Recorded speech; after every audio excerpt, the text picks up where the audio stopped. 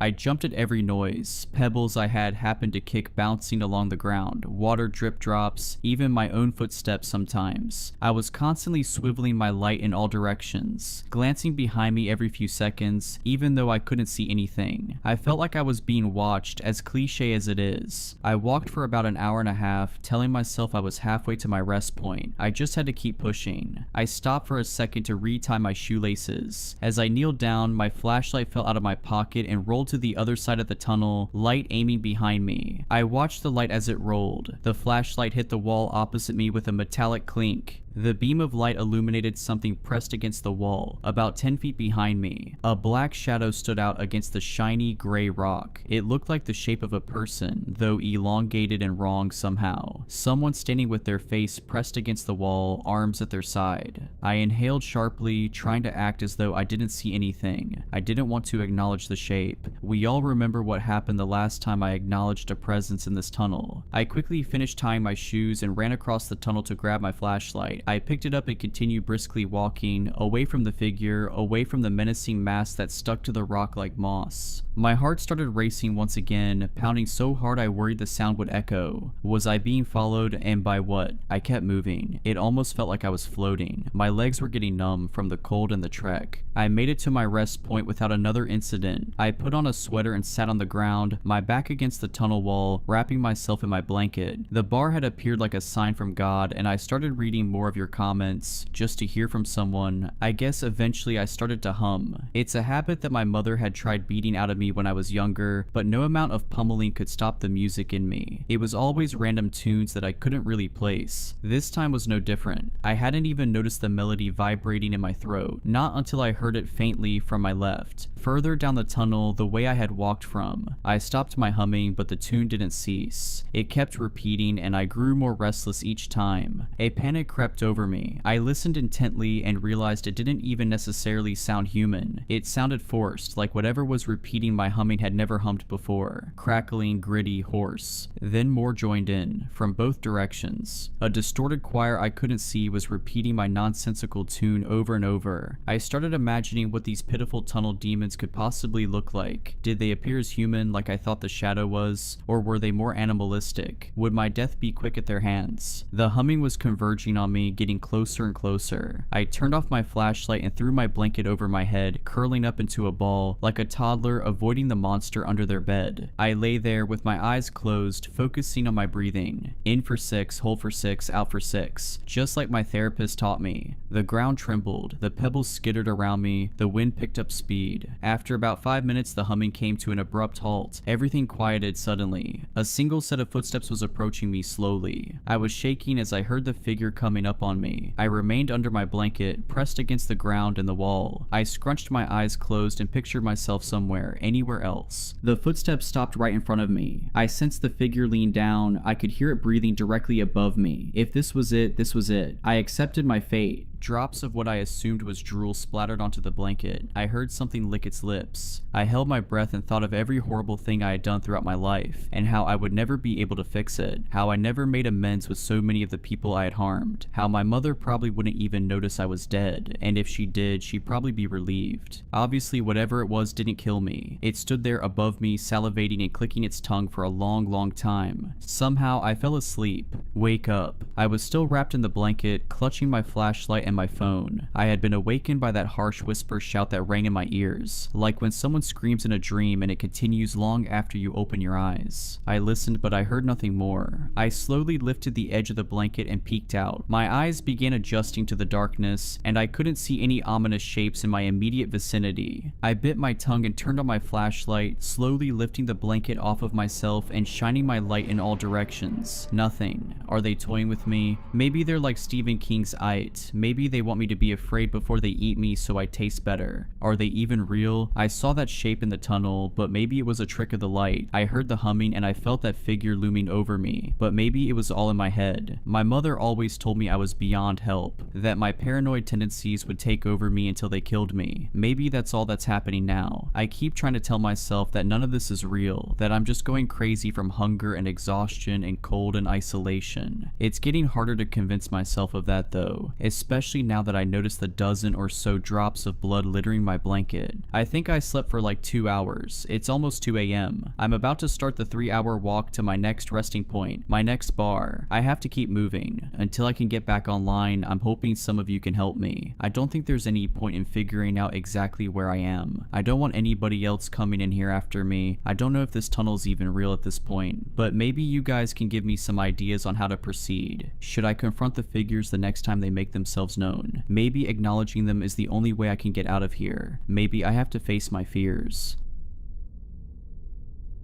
There is a certain shop called Fleur in New York City where magical objects can be purchased, rented, stored, or utilized, but only if you have extraordinary means and the right connections. It isn't the sort of place you can simply walk into. Customers can only gain entrance through referral, and all visits are by appointment only. I'm what you might call nouveau riche. No Vanderbilts or Astors populate my family tree, but I've done well for myself, and in the end, money is money. I manage a few important funds, and many of my clients have powerful ties that go back to the days of New Amsterdam. It was one such client that made an introduction for me at Fleur. There was no email or even a phone call, simply a red envelope that arrived with a white card inside listing my name, an address in Manhattan, and an 8 p.m. appointment. The calligraphy was elegant and precise. It was August, hot, and the sun was just setting behind the tall buildings to the west. I arrived promptly, as I always do, to find a 3-story building built of brown bricks. 2 Grecian columns bordered a white door a few steps above street level, but the place was otherwise unpretentious, ordinary even. I knocked once and heard footsteps shuffling slowly toward the door, which soon opened to reveal a woman in her 50s dressed plainly in jeans and a loose-fitting white shirt.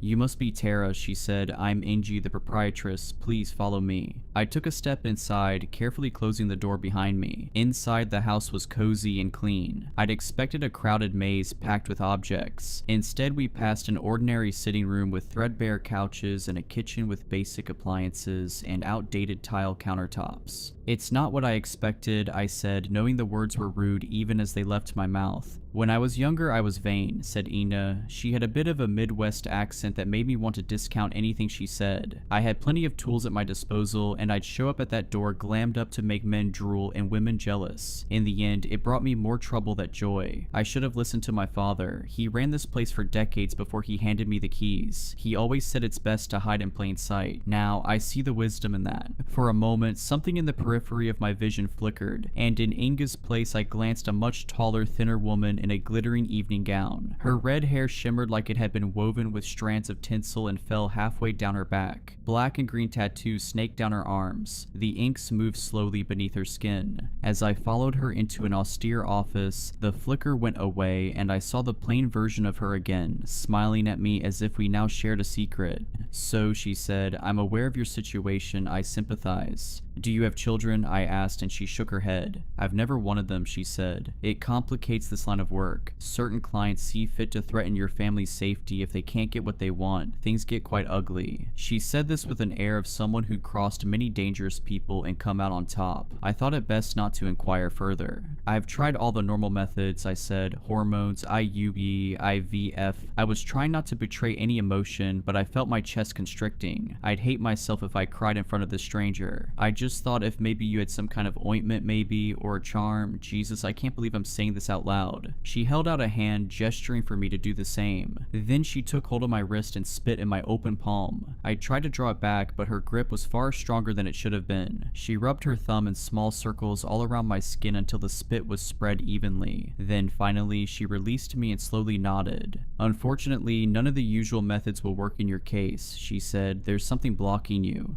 Blocking me? I tried not to sound too unduly skeptical. Like a diaphragm, I wanted to add, but I bit my tongue. "Yes, something powerful that even I can't quite see." Now I rolled my eyes. Of course. My lie meter was going into hyperdrive. I could almost sense that sales pitch coming. Of course I had a 1 in a million problem that would require a very expensive solution, right? "Sounds like you can't help me then," I said, standing. "No," she said, "you can help yourself, but only if you want it badly enough." I hesitated for a moment. I could always try the IVF again. A new method was being pioneered down at the Mayo Clinic. Something to do with treating the ovaries with stem cells maybe, but I could only imagine it ending in utter expensive failure. And then there was the other issue. Marlon, my boyfriend of 8 years, had thrown his hands up at the whole thing, frustrated at my tenacity, which he called obsession. A few days earlier, after our latest fight, he'd stormed out of the apartment without a word and hadn't responded to any of my texts since. "I can help you," she added. I sat down. "I want it more than you could possibly realize," I said. Many people who show up here believe that, she said. Some are correct, most aren't. She opened a door and rang a small bell. A few moments later, a thin red-headed man walked in carrying a roll of fabric over his shoulder. You don't need a salve to shock your womb into obedience, she said. You need a wish. Like from a genie, I said, almost laughing. You got Robin Williams' ghost in here? She smiled thinly as if humoring a child. There are such things as beings who can grant boons to humans, she said, but they don't live in lamps or rings, and they are closer to gods than to that blue monstrosity in Aladdin. She nodded to her companion who knelt and rolled out the fabric. It was a rug, I realized, or what may have passed for one long ago. The gray fabric was beaten and frayed, and black blocky images of antelopes had faded into almost nothing.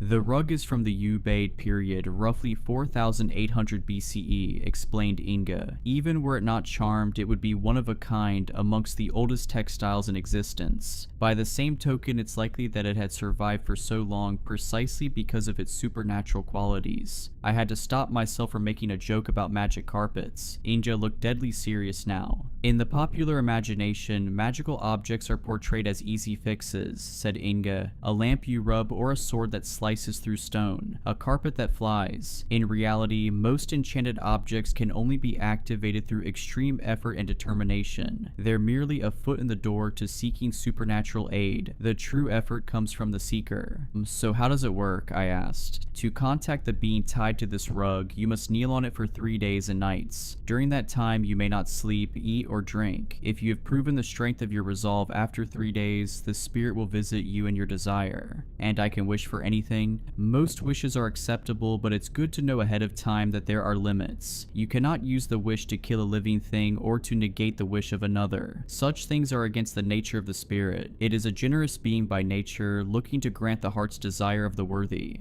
My wish is worthy, I said. She nodded. You will need time to prepare, she said. I have a room here that I'll set up for your trial. As I said, you will need to be here for 3 days. Come well nourished and hydrated just after a full night's sleep. Wear loose, comfortable clothes. She paused. Some clients choose to bring an adult diaper. You've got to be kidding me. I couldn't help but mutter, but she did not smile. The cost is $5 million per day, she said, non-refundable. I raised my eyebrows. I was told money wouldn't be an issue, she said. It's not, I said, regaining my composure. I would have to sell some of my crypto holdings, the easiest asset to liquidate on short notice. I started to assess the tax implications in my head. Good, she said, then we'll set a date. I was able to clear a few days in October for the trial. I told my coworkers I was headed to St. Bart's to do a little beach time. Though I hadn't taken a vacation in years, no one questioned it. If anything, they were glad, telling me it seemed like I could use it. I'd developed a reputation as highly intense, a ball buster.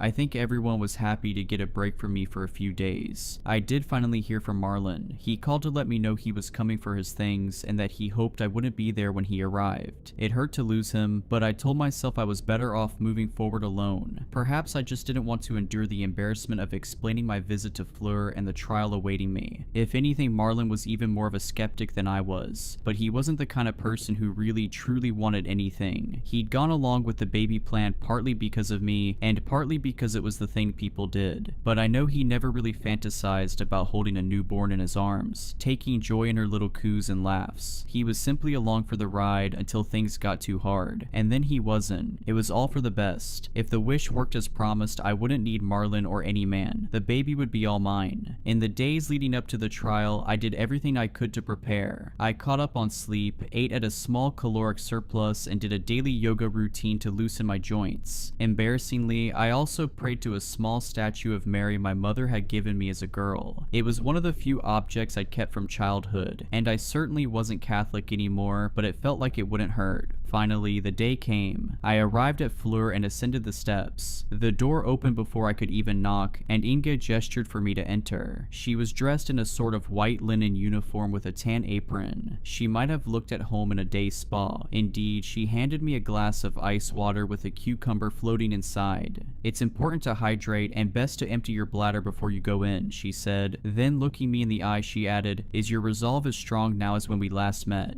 Stronger, I said honestly, and she nodded. I followed Inga up a winding staircase up to the 3rd level, where a narrow, dimly lit hallway opened to an array of doors. As we walked through the hall, it seemed I could hear groans coming from behind several of the door, strange muttering that sounded like prayer from others. Busy morning, I asked. My client's business is strictly confidential, she said. Should anyone come asking about you, I'd say the same. I wondered if it was all people kneeling on rugs behind every door. Surely not. Behind each door was a different object, a different aspiration. I had heard rumors of others who come here for help. A woman in her 50s who lay in a glass coffin that superheated her skin, crisping it like a Thanksgiving turkey's. The pain had been unimaginable, but after 2 hours when she emerged from the coffin, her skin was as taut as a 20-year-old's. Another friend had been asked to finger paint portrait after portrait of her dead lover in blood, until finally the 44th one began to move of its own volition and carried out a long and heartfelt conversation that left her happy for the first time in years. Understood, I said. Thank you. We reached a door near the end of the hall. She tapped the handle a few times in a kind of rhythmic sequence, then turned it slowly open. On the other side of the door was a barren room with no windows. 2 walls were of bare brick, the others were simple white, the paint chipping in places. At the center of the room stood the rug. It looked slightly more important now, set in the middle of the otherwise barren room, like an exhibit at a museum. I was struck by the feeling that I shouldn't touch it. Your trial begins as soon as you place your feet on the rug, said Inga. The spirit will expect you to kneel for the duration of your time here. A bit of stretching from time to time is acceptable, but under no circumstance are you to leave the rug. Should you wish to abandon the trial, simply walk to the door and knock thrice. No negative consequences will befall you, but you will still be expected to pay, and you will not be allowed to attempt the trial again. She paused for a moment.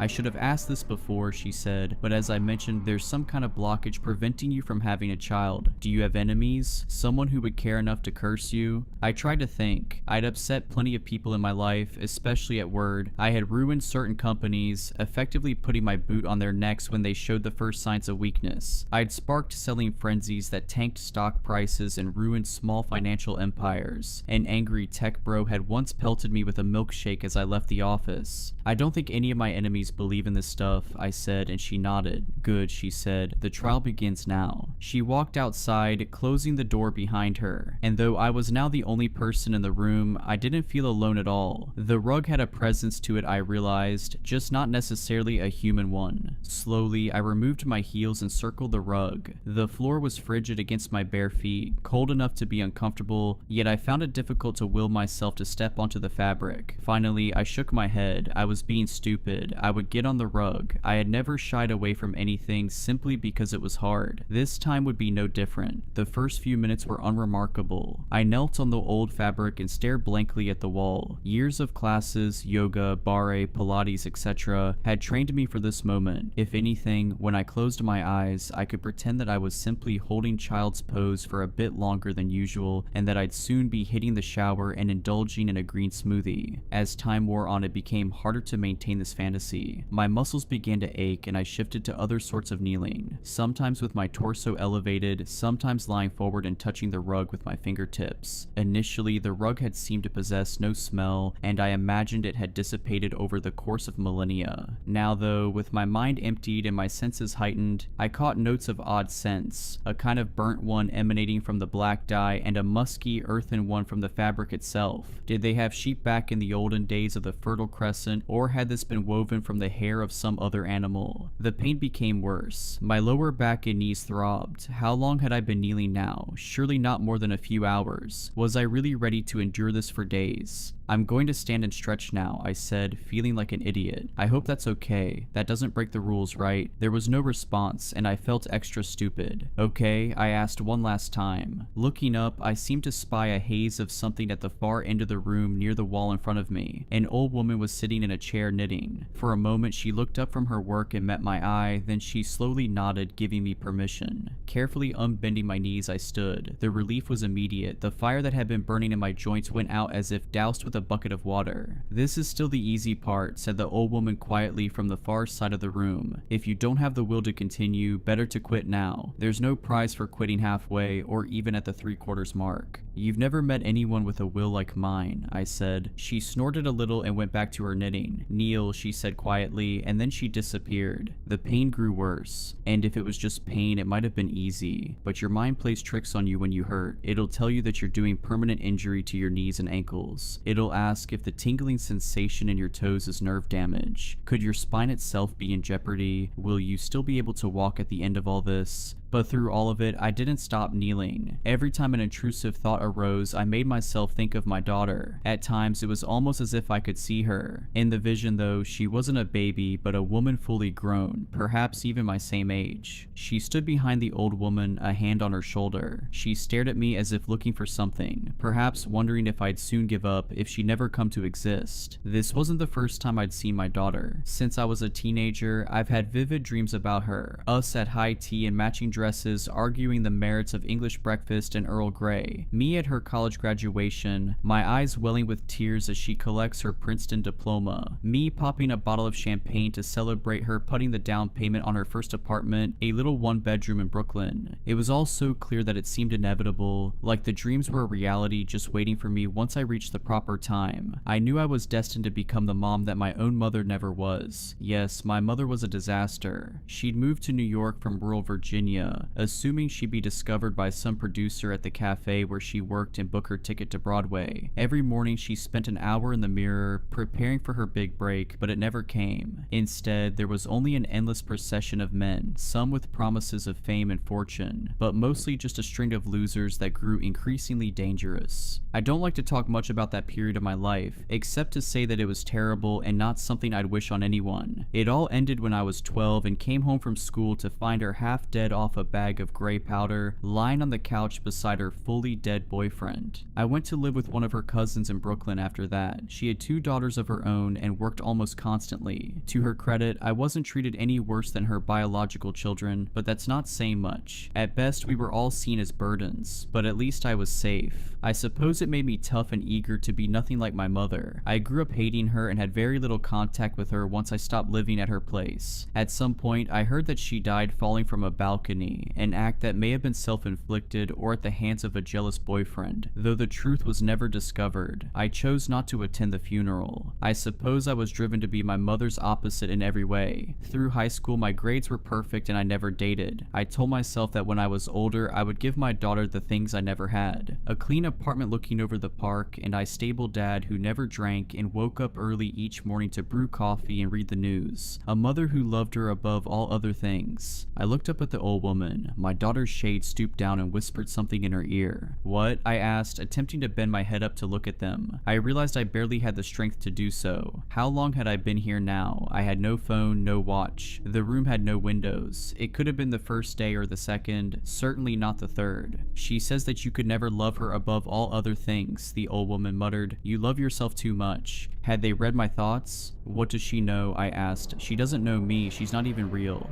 My daughter crossed her arms and stared daggers. I should mention that not all of my dreams about my daughter had been good ones. There had been nightmares too. Me arriving home to find her, 16 and in bed with an older boyfriend. Me screaming and hitting her over and over again, shouting that she'd end up like my mom. And more like this. My daughter coming home with a B+ on a report card, or missing curfew by half an hour as a junior in high school. It always ended with me screaming, reminding her that a single step on the path to failure was one too many.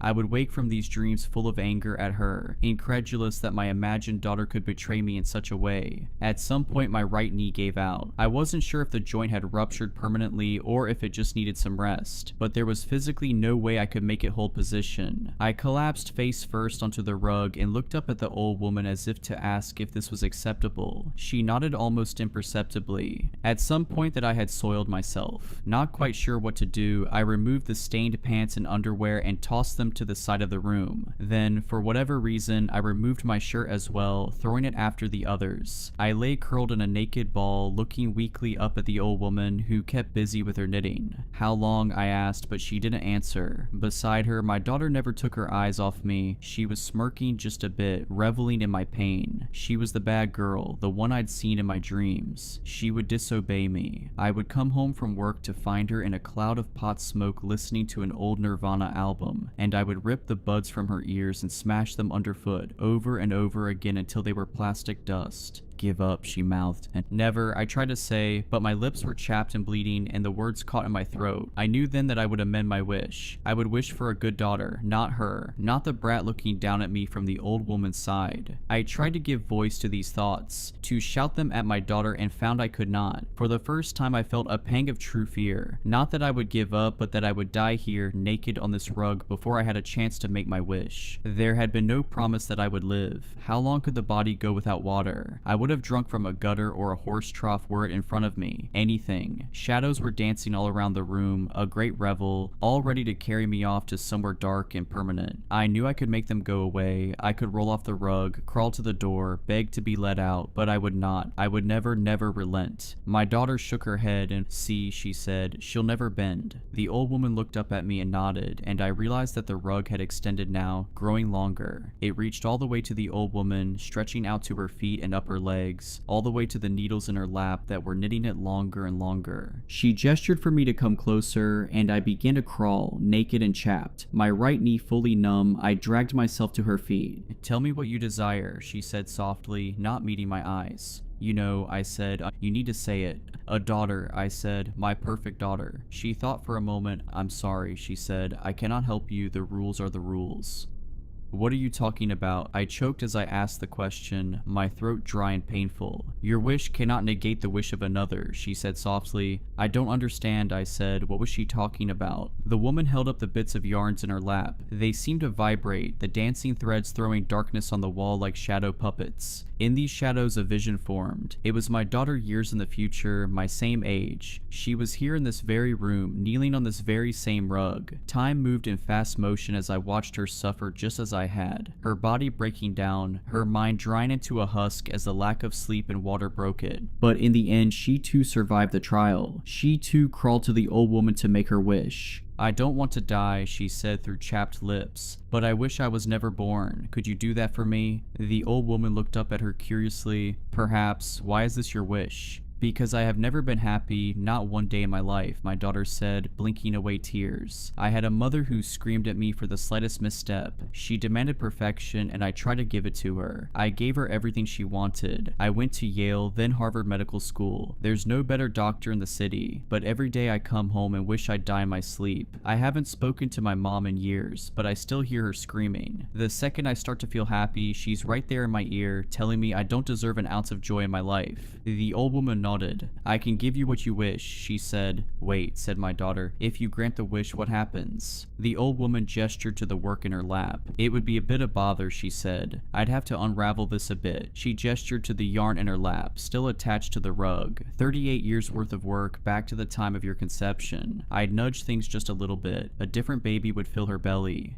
"No," said my daughter, fighting back tears. "No, no, no. No one else should have to do this, to live this." She thought for a moment, then said, "I want to wish for my mother to be barren, incapable of having a child, ever dot." The old woman smiled a bit sadly and nodded. She began to pull at the thread in her lap, unraveling the rug. "Anything else?" "Yes," said my daughter. "One day I want her to find out why." The old woman looked over at me now, then over at my daughter's specter. She shot me one last cruel smile, a look of satisfaction. Then she turned and walked through the darkness of the wall. She would not return. "Do you understand?" asked the old woman. "I can't allow your wish to undo hers." "I understand." "Is there anything else I can offer you?" she asked. I shook my head. She looked up from her knitting one last time. "You may yet think of something," she said. "Come back any time. You know where to find me." Inge must have entered the room shortly after. She gave me a glass of water, which I drank desperately, and a fresh robe. She took me to a shower where I sat and cried on the wet floor. My skin was so broken that I could barely handle the lukewarm temperature. My knee throbbed but had regained a bit of its function. I saw that I would be whole again, physically at least. Since that day I've been at home, slowly repairing myself. Long baths, lunches of chicken broth and juice cut with water. But I can't bring myself to call work or anyone really. I feel that the motor has been ripped out of me, that there's nothing to make me go anymore. What is a life without a purpose? I am not someone accustomed to drifting. And of course I've been angry. At my daughter and at myself. But there's nowhere for those feelings to go. Nothing to do with them. I can't undo the mother I was in some other fabric of reality. I am stuck, but at at the same time, I have no desire to die. And lately, my thoughts have turned to my own mother, who I suppose made me this way. As I said before, so much of who I am came as a reaction to who she was. I think of the way she cackled when she was high. It was a selfish laugh, a laugh you couldn't share. Late at night, I find myself waking impossibly thirsty, but I do not drink. Instead, I kneel on the bed and stare into the darkness, and I think I see the old woman sitting there. I imagine crawling to her and whispering that I too wish my mother had been barren, that I too want her to know why. I imagine the old woman unraveling another few decades from her work to go back and fix things. And in my reverie, I sometimes hope that I won't be the last one to make this wish, that my mother will do the same, wishing her mother barren, and then on until each bad mother through the centuries is erased along with history itself, the whole rug disappearing as the old woman pulls the thread, until all traces of humanity are wiped away, leaving nothing but a pile of tangled yarn. The first time I saw the 13th floor was just a few days ago, and I hope I will never see it again. It was a normal Monday, and I was exhausted after a long day of work. I work as a nurse at Westview Hospital, and my shifts were always draining, especially that day since I had to work a double. Finally, my shift ended and I hurried out the door. I appreciated not having to worry about parking in a city that was normally so busy. Living so close to work had its advantages. Westview was often still bustling at that hour, but tonight it felt eerily abandoned, as though the world had retreated into the shadows. My apartment building loomed ahead and I quickened my pace, anxious to get inside. I stepped into the lobby of Central Heights, passing by Ray the doorman and offering a polite nod to his wave. Normally, I would have stopped to chat, but I was too tired and was just looking forward to a bath, a stiff drink, and maybe a TV show before I collapsed into sleep. As I made my way toward the elevator, I was already scrolling through my phone for something to watch while waiting for the long ride to the 16th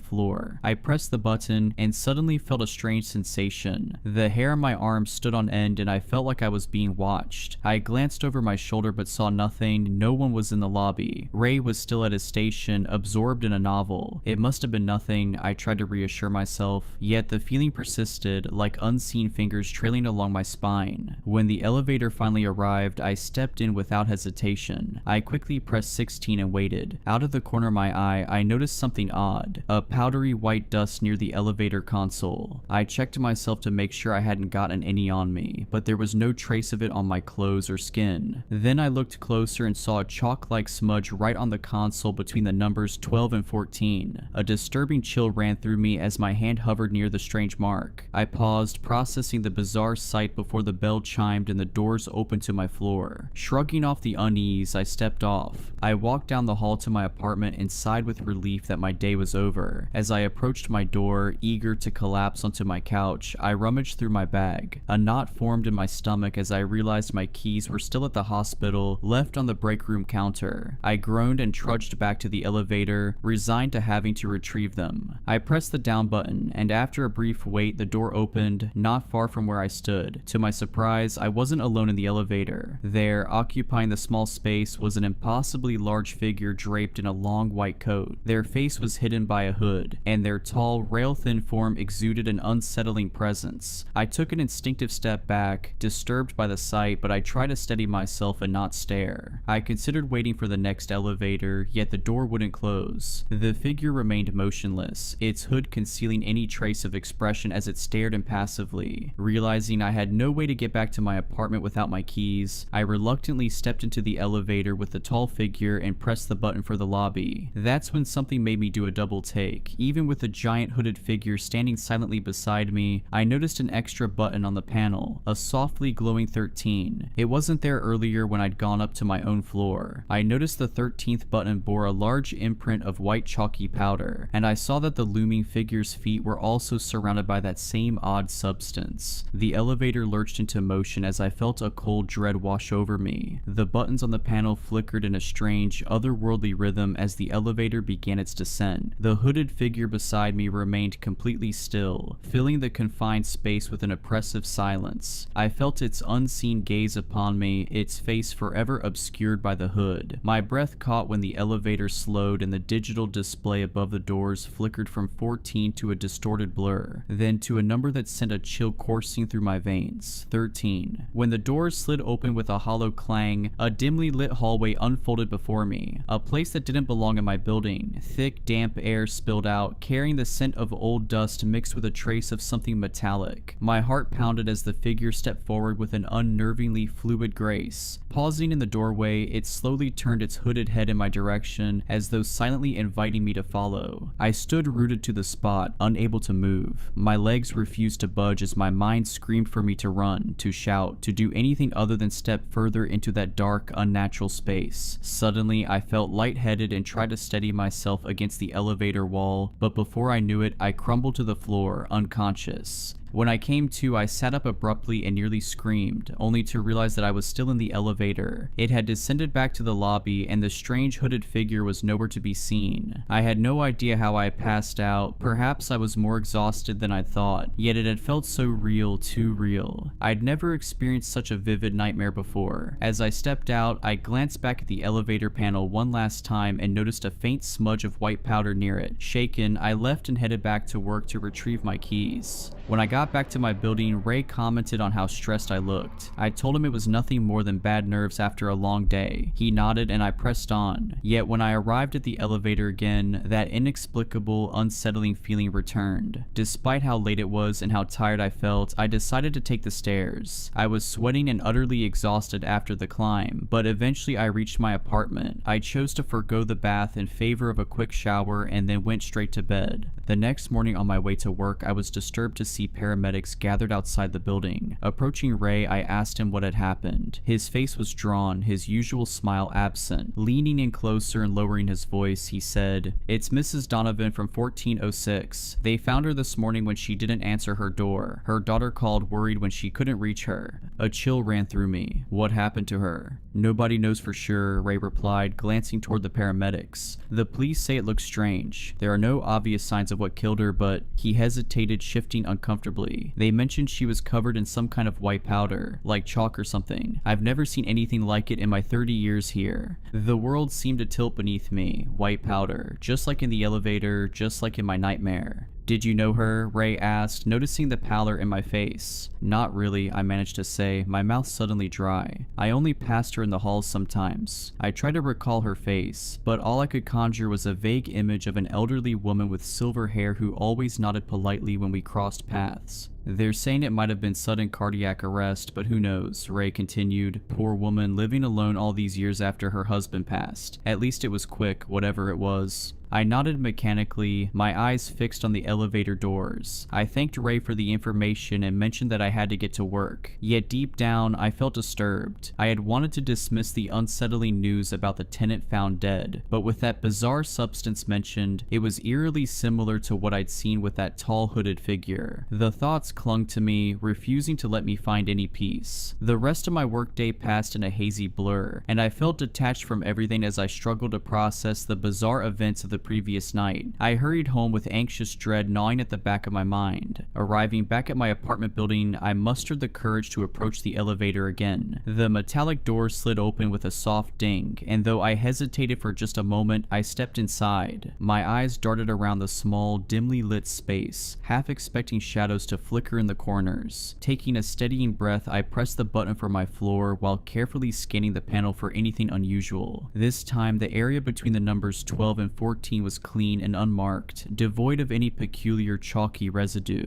The elevator hummed quietly as it ascended, leaving only the sterile scent of metal and the gentle whir of machinery. I exhaled a sigh of relief at the return to normalcy and walked down the hall to my apartment. Just as I inserted my key into the lock, I heard footsteps approaching down the hall. "Oh hey, I thought that was you." I turned to see Chelsea Matthews, my neighbor from 1604, walking toward me with a reusable grocery bag slung over one arm. warm. Her dark curls were pulled back into a messy bun, and though her face attempted a smile, worry was etched in every line. "Hi, Chelsea," I greeted her with a forced smile. Chelsea glanced over her shoulder before stepping closer. "Did you hear about Mrs. Donovan?" she whispered, her voice tight. I nodded, still holding my key in the door. "Ray told me this morning. It's awful." "I can't stop thinking about it," Chelsea admitted, clutching her grocery bag closer to her chest. "I saw her just 2 days ago in the laundry room. She seemed perfectly fine, even talking about her granddaughter's ballet recital." A chill crept up my spine. "Did Ray mention the white powder they found?"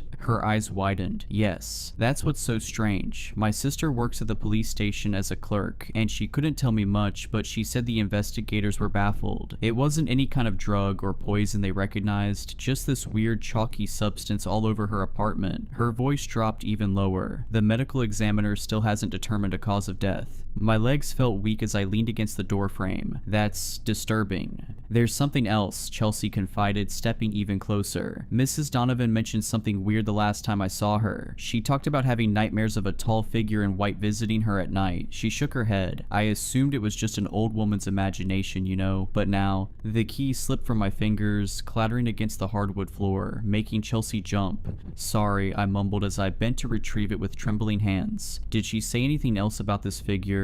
Chelsea furrowed her brow. "Just that it was impossibly tall and wore some kind of hood. She mentioned it even left marks on her floor, like footprints or something." She shrugged helplessly. "I figured it was just her medication giving her vivid dreams." My mouth went dry. "And you said this was 2 days ago?" "Yeah," she nodded. "The day before she died." Studying my face, she asked, "Are you okay? You look a bit pale." "I'm fine," I lied, forcing myself to stand a little taller. "Just tired from work. These double shifts are killing me." I fumbled with my key once more. "I should get some rest." "Alright then, take care and stay safe. I'll see you around, and don't work yourself too hard. Have a good rest of the night," Chelsea said, waving as she headed back to her own apartment. I stepped inside my apartment and released the breath I hadn't realized I was holding, my mind still echoing with all the disturbing things Chelsea had said about Mrs. Donovan and her untimely death. Pushing myself away from the door, I moved through my darkened apartment, flipping on lights as I went. The shadows seemed longer tonight, and the corners of my home appeared darker and more ominous. In the kitchen, I poured myself a glass of wine with shaking hands, spilling a few drops on the counter, though I didn't bother to wipe them up. The television droned on in the background as I curled up on my couch, wrapping myself in a throw blanket despite the warmth of the apartment. News footage of paramedics outside my building played silently, a reporter discussing the mysterious death of an elderly resident. I quickly changed the channel. Sleep proved impossible. Every time I closed my eyes, that hooded figure and the impossible 13th floor replayed in my mind. Chelsea's words about Mrs. Donovan's nightmares echoed incessantly, the same nightmares I'd had, the same figure I'd seen. Around midnight, I finally dragged myself to bed. I lay awake, staring at the ceiling and listening to the occasional creaks and groans of the building settling. My eyelids grew heavy despite my anxiety, and eventually I drifted into an uneasy sleep.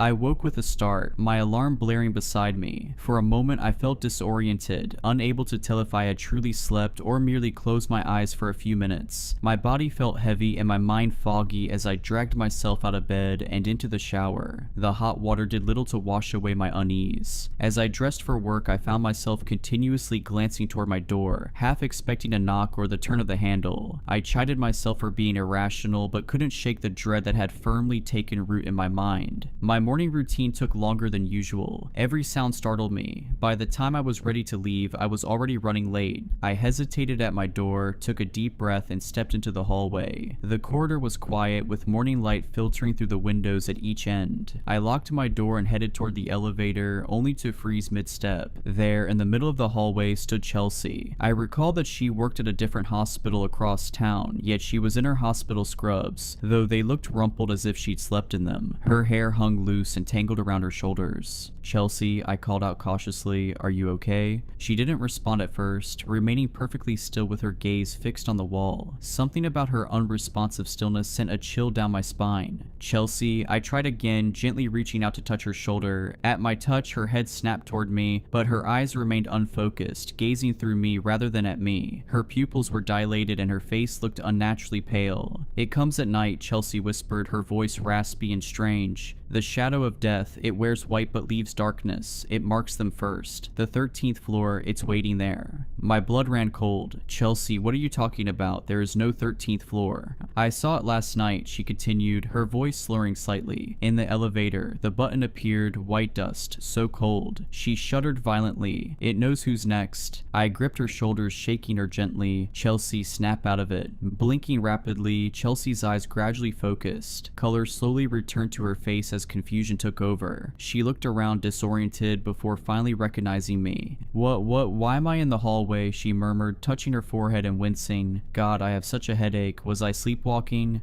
I'm not sure, I said uncertainly, my eyes still fixed on her face. You were just standing here talking about strange things. What things? She asked, frowning as she rubbed her temples. I hesitated before replying, about a shadow of death, and the 13th floor. Her eyes widened in disbelief. I don't remember any of that. Glancing at her watch, she gasped, oh God, I'm late. I need to get to work. She hurried toward the elevator, then paused and looked back at me with an embarrassed smile. Sorry about that. Must have been sleepwalking or something. Too many night shifts, you know. Before I could utter a word, Chelsea disappeared around the corner toward the elevator, and I stood frozen in the hallway, my mind racing. The coincidence was too overwhelming. Mrs. Donovan's experience, my own, and now Chelsea mentioning the same horrors. Later at work, I couldn't focus. Twice, I nearly administered the wrong medication to patients, catching myself just in time. Colleagues asked if I was feeling ill, noting my pallor and distracted state. I blamed it on lack of sleep, which wasn't entirely untrue. During my lunch break, I sat alone in the hospital cafeteria, picking at a salad that I had no appetite for. I pulled out my phone and searched for information about my building's history. Central Heights had been built in the 1970s and renovated in the early 2000s. Nothing unusual, a standard high-rise apartment building. I scrolled further until I stumbled across an old newspaper article about an architectural controversy during its construction. The original plans had included a 13th floor, but due to superstition, the developers had labeled it the 14th, skipping 13 altogether. What caught my attention was a small paragraph noting that the chief architect had either gone missing or died mysteriously before construction was completed. His body was never found either way. My hands trembled as I set down my phone. It couldn't be a mere coincidence. The rest of my shift dragged on endlessly. By the time I clocked out, darkness had fallen and a fine mist hung in the air, diffusing the streetlights into hazy orbs. I considered taking a different route home, maybe even staying at a hotel for the night, but the thought seemed ridiculous in the rational light of the hospital lobby. I pulled my coat tighter around me and stepped out into the night. The walk home felt longer than usual, each shadow making my heart skip a beat. When I finally reached my building, I noticed Ray was gone for the day, replaced by a night doorman whose name I couldn't recall and who barely looked up from his phone as I entered. I hesitated at the elevator and then decided to head for the stairs, unwilling to risk another encounter. However, when I reached the door to the stairwell, to my shock, it was locked. I turned around and tried to flag down the night doorman, but he had vanished. I looked around unsure of what to do next when suddenly the elevator doors opened. I stared at the vacant elevator, its fluorescent light flickering ever so slightly. The interior was pristine, no white powder, no mysterious buttons, no towering figure, just an ordinary elevator waiting patiently for a passenger. Rational thought urged me to step inside, especially since the stairwell was locked and I needed to get to my apartment, yet my feet remained rooted to the lobby floor, my body refusing the simple command to move. A soft chime sounded as the doors began to close. Acting on instinct, I lunged forward, thrusting my arm between the closing doors. They retracted immediately and I stepped inside, my heart hammering against my ribs. My finger hovered over the button panel. 16. I could just press 16 and go home. But then my eyes were drawn to the space between 12 and 14, the unmarked space where 13 should be. The doors closed behind me with a soft thud that, in my heightened state, sounded like the slam of a prison gate. I pressed 16 quickly, then backed into the corner, watching the numbers illuminate as the elevator began to ascend. Everything seemed normal at first, and as I ascended I tried to ignore the lingering feeling of dread. I watched the display numbers slowly increase. Then, to my horror, the elevator stopped. It had halted at 12, but the door wouldn't open. Then the number distorted and went blank, and I felt the elevator creeping up several more feet before stopping on a floor higher than the 12th. The door slid open and there it was. A hooded figure stood in the doorway, impossibly tall, its white coat hanging from skeletal shoulders. I pressed myself against the back wall of the elevator. My scream caught in my throat. White dust swirled around the figure's feet, drifting into the elevator like fog. "Please," I managed to whisper, though I wasn't sure what I was begging for. The hooded figure bent down and stepped into the elevator. With each step, a noxious cloud of chalky dust spread around it, and I covered my mouth in horror. It extended one impossibly long arm, the sleeve falling back to reveal a hand made entirely of bone, gleaming white in the dim light. It reached out with slow, deliberate motion. I shook my head, tears streaming down my face. "No," I said, my voice growing stronger. "I won't go with you." The figure tilted its hooded head as if puzzled by my refusal. It took a step forward. With every movement, white dust billowed, filling the cramped space with a fine mist that made me cough. A cold emanated from it, an otherworldly chill that penetrated my soul and froze my thoughts. Its hand moved toward the panel, paused, then withdrew as it stepped back into the opposite corner of the elevator. It stood motionless, waiting for the doors to close. I couldn't fathom why it had ignored me, seeming content to ride the elevator up to the 16th floor rather than drag me down into the sepulchral darkness of the 13th. The elevator rose without further incident, the floors passing by in terrible silence as I remained breathless and terrified alongside my monstrous companion. When we arrived at the 16th floor, the entity extended an arm as if bidding me to disembark first. Oddly polite, though still utterly horrifying. I took a nervous step forward, scared of moving, yet even more terrified of staying a moment longer with that skeletal nightmare. I crept past the looming figure and eventually broke into a mad sprint down the hall toward my apartment. I stole one last glance behind me. The thing was gone. Whatever it had been doing on that floor, I couldn't say, but I felt an urgent need to get inside and hide as quickly as possible. I made it to my door, my heart racing as I fumbled with my keys before throwing myself inside, quickly closing and locking the door before bolting to my bedroom. The night stretched on interminably as I huddled beneath my blanket, feeling both foolish and fearful. Part of me knew that the skeletal figure I dreaded wouldn't materialize in my bedroom or elsewhere in my apartment, yet another part couldn't shake the unsettling anticipation that it might. As the hours dragged by with no sign of the apparition, I hesitated, relieved yet still anxious, before finally succumbing to an uneasy sleep. That sleep, however, was short-lived. I awoke abruptly to a horrible scream that pierced the quiet night. Bolting upright, my heart pounding, I realized the scream wasn't part of a nightmare. It echoed through the hallway outside my apartment, followed by a heavy thud. I scrambled out of bed, fumbling for my phone as I debated whether to call 911 or hide in the bathroom. A strange compulsion drew me toward the door instead. I pressed my eye to the peephole, my breath fogging the small glass circle. At first I saw nothing, then movement caught my eye, a figure walking slowly toward the elevator. It was Chelsea. Her movements were unnervingly stiff, limbs jerking slightly with each step as if controlled by invisible strings. Her eyes were wide and vacant, staring straight ahead. Behind her loomed that same white-robed figure, impossibly tall, its skeletal frame nearly brushing the ceiling. One bone-white hand hovered inches from Chelsea's back, guiding her without actual contact. White dust billowed with each unearthly step, leaving a trail of chalky footprints on the carpet. "Chelsea," I whispered, my hand clutching the doorknob. I knew I should open the door, or scream, or do something, but my body refused to move. Chelsea and the figure reached the elevator. The door slid open without either of them pressing a button, revealing an inky darkness. As they stepped inside, Chelsea's head turned slowly, mechanically, toward my apartment. Even through the peephole, I could see that her eyes were completely white now, dusted with the same chalky substance trailing behind the hooded figure. Our gazes locked for one terrifying moment before her face went slack again, and she and the figure stepped into the elevator. The doors closed with a soft chime that seemed disturbingly ordinary amid the horror. I stumbled backward from the door, my legs giving out as I collapsed onto the floor, my breath coming in short, painful gasps. Chelsea, the figure, was taking her to the 13th floor, just as it had tried to take me. Images of Mrs. Donovan's death flashed through my mind, found covered in white powder, dead without explanation. I knew I had to do something. I had to help Chelsea. With trembling hands, I dialed 911, but the call wouldn't connect. My phone showed full service, yet the call failed repeatedly. Frustrated, I tossed the useless device onto the couch and scrambled to my feet, pulling on a sweatshirt over my pajamas and shoving my feet into sneakers. The rational part of me screamed that I should stay inside, lock the door, and wait until morning, but Chelsea was my neighbor and I had to try and do something. I grabbed a kitchen knife, fully aware that it would be useless against whatever that thing was, yet clinging to the faint feeling of of security it provided. I flung open the door and stepped out into the hallway, my heart hammering against my ribs. The corridor was empty now, but a ghostly trail of white powder led me to the elevator. Clutching the knife in my sweaty hand, I followed the shimmering, luminescent powder on the carpet. When I reached the elevator, I saw the doors still closed and the indicator light paused between floors. My finger hovered over the call button. Was I really doing this? Was I truly going to follow that thing to wherever it had taken Chelsea? Before I could decide, the indicator light began to move again. The elevator was coming back up. I ducked behind a decorative plant in the corner, crouching low as the elevator chimed its arrival. The door slid open, revealing an empty car. No sign of Chelsea or the figure, just more of that white powder dusting the floor. I approached slowly, knife extended before me. The elevator's interior had a thicker layer of the powder, swirling gently as if disturbed by an unseen breeze. Something compelled me forward, not curiosity, but a desperate need to find Chelsea and rescue her from whatever fate had befallen Mrs. Donovan. I stepped inside, my shoes leaving prints in the dust. The doors closed behind me and I realized I hadn't pressed a button. The panel remained dark. No, I whispered to myself. I was too late. The only trace left was the eerie powder shaped like a skeletal finger pressed on the section between the 12 and 14 buttons. I stepped off that horrific elevator and walked numbly back to my apartment, praying that all of this was just a terrible dream. The next day, my greatest fears were confirmed. I rushed downstairs as quickly as I could, and upon emerging in the lobby, I saw the police and paramedics gathered outside the building. My heart sank. Ray was back at his post, and noticing my horrified expression as I appeared in the lobby, he confirmed the truth I had been dreading. With an ashen face, he said in a low voice, "Found her in the hallway this morning, just like Mrs. Donovan, no signs of a struggle, no obvious cause." Leaning closer and glancing around the empty lobby, he added, "And that same white powder all over her. The police are saying it might be some kind of toxic substance in the building. They're bringing in specialists today." I gripped the edge of Ray's desk to steady myself. "Are you alright?" he asked, concern deepening the lines on his weathered face. "You look a bit shaken." "I'm fine," I lied, the words tasting like ash in my mouth. "Just shocked. I talked to her yesterday. She seemed fine." Ray nodded solemnly. "They're saying it might be some kind of chemical hazard. Management's called an emergency meeting tonight. They are trying not to freak people out." He hesitated, then added quietly, "Between you and me, I've been working here for 16 years. I've never seen anything like this. 2 people in 1 week, under the same mysterious circumstances. Has anyone else reported anything unusual?" I asked in a barely audible whisper. "Anything about the building, the elevator?" Ray's expression shifted subtly. "Funny you should ask. Mrs. Henderson from 1214 mentioned something about the elevator stopping on a floor that doesn't exist." He shook his head. "I told her she must have pressed the wrong button or imagined it. You know, 13th floor superstition gets to people. This building is old enough to have its quirks." I nodded mechanically. Someone else had seen it. I wasn't losing my mind. "Ray," I said carefully, "have you ever noticed anything strange about the elevator, white powder maybe, or unusual people using it late at night?" Ray's eyes sharpened as he studied me. "Why do you ask?"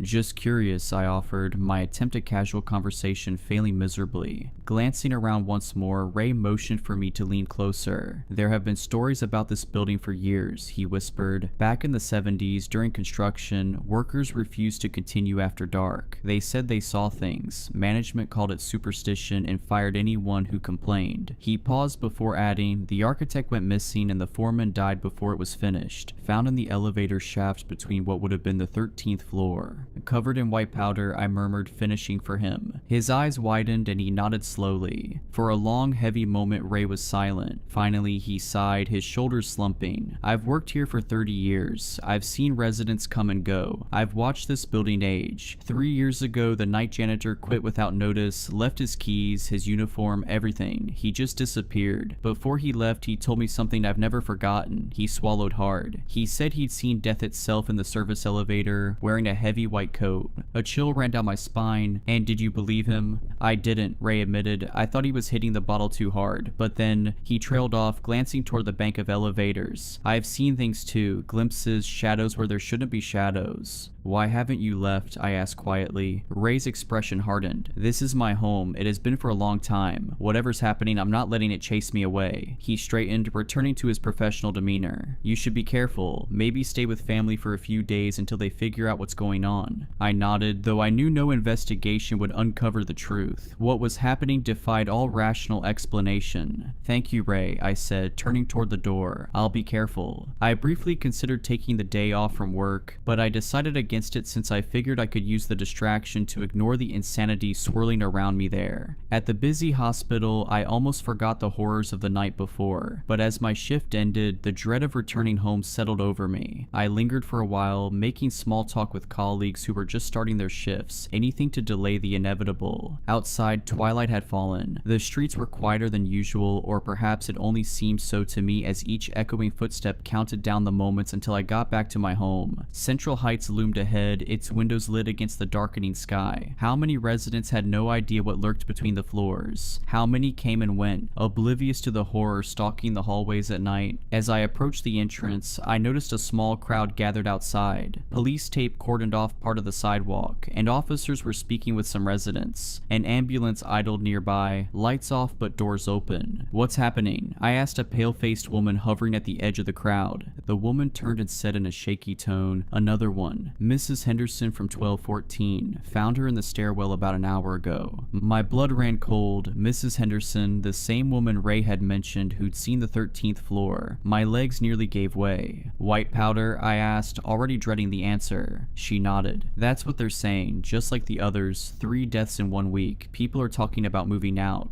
I pushed through the crowd toward the entrance. Ray wasn't at his post, probably being questioned by the police, and the other night doorman looked visibly shaken. "Excuse me," he called as I passed. "They're advising residents to stay elsewhere tonight if possible. Building management is putting people up at the Coventry Hotel until they determine if there's an environmental hazard." "Thanks," I mumbled in a terrified daze. I wasn't in any mood to argue. I headed for the Coventry Hotel, hoping for a night's safety away from the building and its haunting specter of death. After checking into my room, my mind whirled with doubt and fear. The terrifying enigma of Central Heights dominated my thoughts, compelling me to consider leaving. Whatever was happening in that building, be it a deadly hallucinogenic powder or the grim specter of death itself, it did not matter anymore. I had to get out. The urge to flee was overwhelming, though a small, nagging part of me hesitated at the idea of abandoning the familiar for the unknown. I didn't have much money, and while I could potentially find a smaller place and hire movers to leave that cursed building behind, the decision felt more daunting than ever. I eventually resolved to leave and find someplace else to live. It was a hasty decision, but I grimly speculated that it might be a life or death situation, and I shuddered at the thought of the people I knew who had already been taken. With that resolution, I tried to settle down, and at last, I fell into a relatively comfortable sleep. Then, as if in the very next moment, my eyes snapped open in a flash. To my horror, I was alone in the elevator. White dust was everywhere on the floor, swirling in the air, coating my skin. The numbers on the panel flickered, and a single glowing button remained, 13. I hadn't pressed it, but the elevator moved anyway, descending to a floor that shouldn't exist. When the doors opened, I didn't see a hallway, but a vast, cavernous space. White dust drifted like snow in stagnant air. In the center stood that hooded figure, even taller than before, its skeletal hands extended toward me. At its feet lay 3 bodies, Mrs. Donovan, Chelsea, and Mrs. Henderson, their skin bleached white, eyes open yet unseeing. Behind the figure, more shapes emerged from the swirling dust, dozens, hundreds of them, all victims of the thing that dwelled between floors, and it was waiting for me to join them. Despite my overwhelming horror, a strange compulsion tugged at me, defying all logic. Before I could resist, my feet moved on their own, carrying me toward the morbid sight. The doors closed behind me with a metallic groan, and in the distance I heard the faint hum of the retreating elevator, leaving me alone with that enigmatic figure. It moved ahead, its long coat dragging along the floor and leaving a trail of white, chalky dust. In a daze, I followed as the oppressive silence wrapped around me like a shroud. The hallway seemed to stretch on endlessly, its walls lined with doors that bore no resemblance to those in my own building. They were older, heavier, each adorned with strange symbols that pulsed faintly in the dim light. Abruptly, the figure halted, tilting its head slightly as if straining to listen to something. I strained my ears, desperate to catch any sound, but only near silence met me. Then, almost imperceptibly at first, I began to hear a faint whisper, soft and indistinct, steadily growing louder. The sound sent shivers down my spine, completely out of place in that world. The figure turned to face me, and for the first time, I noticed a subtle movement beneath its hood. Shadows twisted and writhed within. My breath caught as the figure raised a hand, its impossibly long, pale fingers pointing toward a door at the far end of the hall. As the whisper grew clearer, a jolt of terror struck me when I heard my name called repeatedly in a voice disturbingly familiar. The door at the end of the hall creaked open by itself, revealing a space bathed in eerie, flickering light. I took a hesitant step back, but it was too late. The figure seized my arm with a cold, unyielding grip and pulled me forward. I stumbled toward the open door as the whispers crescendoed into a deafening roar, and in that moment, I stepped through the threshold into a nightmare from which I might never awake. And yet I did wake, gasping and tangled in sweat-soaked sheets. The hotel room was dark except for the red glow of the digital clock reading 3:13 a.m. My heart pounded painfully against my ribs as I fumbled for the bedside lamp. Light flooded the room, revealing ordinary hotel furnishings. No dust, no figures. Just a bland room with standard artwork and heavy curtains drawn against the night. I collapsed back onto the pillows, trying to slow my breathing. It had just been a nightmare, but as I glanced toward the carpet near the door, I saw a fine white powder dusting the threshold, as if someone or something had tried to enter. Frozen, I stared at the white trace. It hadn't been there when I checked in. Then a sinking dread gripped me. My eyes darted down to my feet, now engulfed in a thick layer of the eerie, chalky substance. Panic surged as I bent to touch my foot, and there it was, a bruise, vivid and sinister, marking the exact spot where an otherworldly hand had seized my arm with unyielding force. Desperation clawed at my mind as I scrambled for a shred of logic, but only chaos answered. The figure had found me. Even here, miles from Central Heights, it had tracked me down, or perhaps I'd even ventured into its lair in my sleep. It couldn't be real, but the powder by the door and on my feet was real. The deaths were real, and whatever was hunting me wouldn't stop until it had claimed me too. I hurriedly dressed, hands shaking as I stuffed my few belongings into a bag. I knew I had to leave, to put as much distance as possible between myself and everything here. I crossed several state lines and did not have a destination, besides as far away as I could get from that nightmare and the being that might even now still be searching for me. Yet, even abandoning my possessions and leaving, doubt still gnaws at my resolve. Perhaps leaving the city entirely and abandoning everything might be enough. But deep down, I wonder whether it could ever be enough. I don't know if I can ever outrun the shadow of death itself that haunts the 13th floor. If you enjoyed these stories, please consider subscribing and liking this video. Let me know your thoughts of these stories in the comments below. I frequently talk to my viewers there. But anyways, I hope you were creeped out.